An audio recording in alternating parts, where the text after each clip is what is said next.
आज हम लाभ हानि को लेके आए हैं, कॉन्सेप्ट ऑफ लाभ हानि, है ना। तो लाभ हानि चैप्टर को समझने से पहले हमें को 2 पॉइंट पकड़ना पड़ेगा। देखते हैं, एक है क्रय मूल्य, इसको समझते हैं। क्रय मूल्य, ये क्रय मूल्य की बात कब होती है? जब किसी वस्तु की खरीदारी होती है। ध्यान से देखोगे बच्चे, क्रय मूल्य का मतलब क्या हुआ? जब किसी वस्तु की खरीदारी होती है और किस दाम पर खरीदते हैं वो दाम कहलाता है क्रय मूल्य, मतलब खरीद दाम। खरीद दाम, खरीद दाम को क्या कहेंगे? क्रय मूल्य कहेंगे। खरीद दाम को क्या कहेंगे?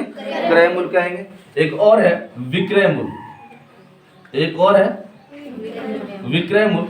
विक्रय मूल्य का मतलब होता है जिस दाम पर बेचा गया, मतलब बिक्री का दाम। बिक्री का दाम, किसी वस्तु को किस दाम पर बेचा गया उस दाम को क्या कहेंगे? विक्रय मूल्य कहेंगे। ठीक है। क्रय मूल्य क्या हुआ? खरीद वाला दाम, और विक्रय मूल्य क्या हुआ? बिक्री वाला दाम। अब इसी में एक और पॉइंट समझते हैं, लाभ। लाभ की स्थिति कब आती है इसको समझते हैं। जब हम किसी वस्तु को ज्यादा दाम पर बेच देते हैं कम दाम पर खरीद के। जब ज्यादा दाम पर बेचता है और कम पर खरीदा गया होता है और ज्यादा पर बेचा गया होता है, तो ऐसे स्थिति में क्या होता है? लाभ होता है। मतलब विक्रय मूल्य ज्यादा हो किसके तुलना में? क्रय मूल्य की तुलना में। देखो प्यारे बच्चे, ध्यान से देखेंगे, है ना। विक्रय मूल्य ज्यादा हो क्रय मूल्य से, तो ऐसी स्थिति में कौन सा हुआ? क्या हुआ? लाभ हुआ। क्या हुआ? लाभ हुआ।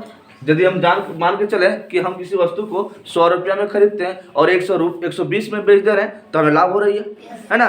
जब क्रय और विक्रय से रिलेटेड, जब लाभ और हानि से रिलेटेड चीजों को देखते हैं, कम दाम पर खरीदते हैं और ज्यादा दाम पर बेचते हैं, तो हमें क्या हो रहा है? लाभ हो रहा है। ध्यान से देखेंगे प्यारे बच्चों।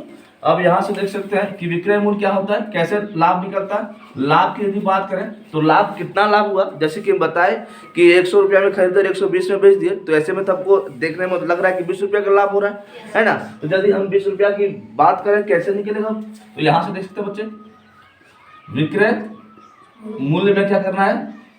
क्रय मूल्य को घटा देना है ना। किस तरह से क्या निकलेगा? लाभ निकलेगा।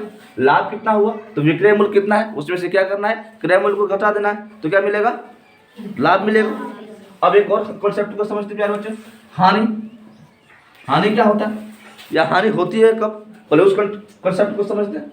हानि का कॉन्सेप्ट समझते हैं, जब हम खरीदते हैं ज्यादा दाम पर, खरीदते कितना है? ज्यादा दाम पर, और बेचते हैं कम दाम पर। बेचते हैं कम दाम पर, तब क्या हो रहा है? तब कौन सी स्थिति हो रही है? हानि की स्थिति हो रही है बच्चे, है ना। हानि की स्थिति कब हो रही है? जब क्रय मूल्य ज्यादा हो जाए विक्रय मूल्य की तुलना में, मतलब कम दाम पर खरीदते, सॉरी कम दाम पर नहीं, कम दाम पर बेचते हैं, जबकि खरीदते ज्यादा दाम पे। ज्यादा दाम पर खरीद कर कम दाम पर बेच रहे हैं, तो क्या हो रहा है प्यारे बच्चे? हानि हो रहा है ना। अब हानि कितना हो रहा है उसकी यदि हम वैल्यू निकालना चाहें, तो हानि निकालने के लिए क्या करना है? क्रय मूल्य में ही, क्रय मूल्य में ही क्या करना है? विक्रय मूल्य घटा देना है, तो हमें क्या मिल जाएगा? हानि मिल जाएगा प्यारे बच्चे। कोई दिक्कत? एक और कॉन्सेप्ट को समझना, जब लाभ हो रहा है तो कितना लाभ हो रहा है? यदि परसेंट के हिसाब से देखें तो कैसे निकलेगा परसेंट के हिसाब से लाभ? और लास्ट क्लास हम लास्ट चैप्टर में पढ़े हुए थे लाभ परसेंट के बारे में। जब हमको एक्यूरेट लाभ पता हो, है ना, और परसेंट में यदि लाभ निकालना हो, प्रतिशत लाभ निकालना हो प्यारे बच्चे, तो प्रतिशत लाभ कैसे निकलता है? तो हम ये भी बताए हुए थे, किसी भी चीज का लाभ निकालने या प्रतिशत निकालने के लिए उसको पहले अनुपात में बदलना पड़ता है ना। अनुपात में बदलने का मतलब है कि किस पर अनुपात होगा? क्रय मूल्य पर अनुपात होगा। क्रय मूल्य को नीचे रखना है, और लाभ की बात हो रही है तो कितना एक्यूरेट लाभ है उस लाभ को ऊपर कर देना भैया, है ना। ऐसे स्थिति में क्या होता है? प्रतिशत लाभ निकालने का मतलब हुआ कि लाभ और क्रय मूल्य का अनुपात हो जाएगा। और पहले से हम बताए हुए थे कि यदि हमको प्रतिशत में किसी चीज को निकालना है तो पहले अनुपात में लेके जाना होता है प्यारे बच्चे, है ना।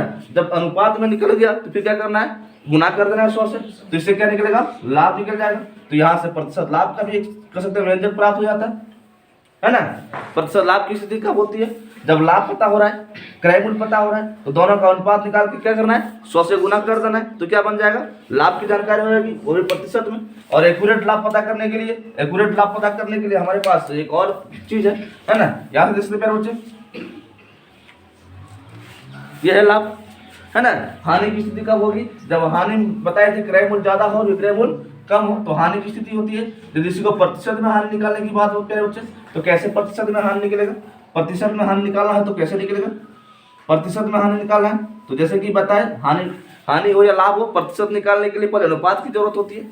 अनुपात निकालेंगे। अनुपात किस में होगा? हानि का अनुपात होगा किसके साथ? क्रय मूल्य के साथ। किसके साथ?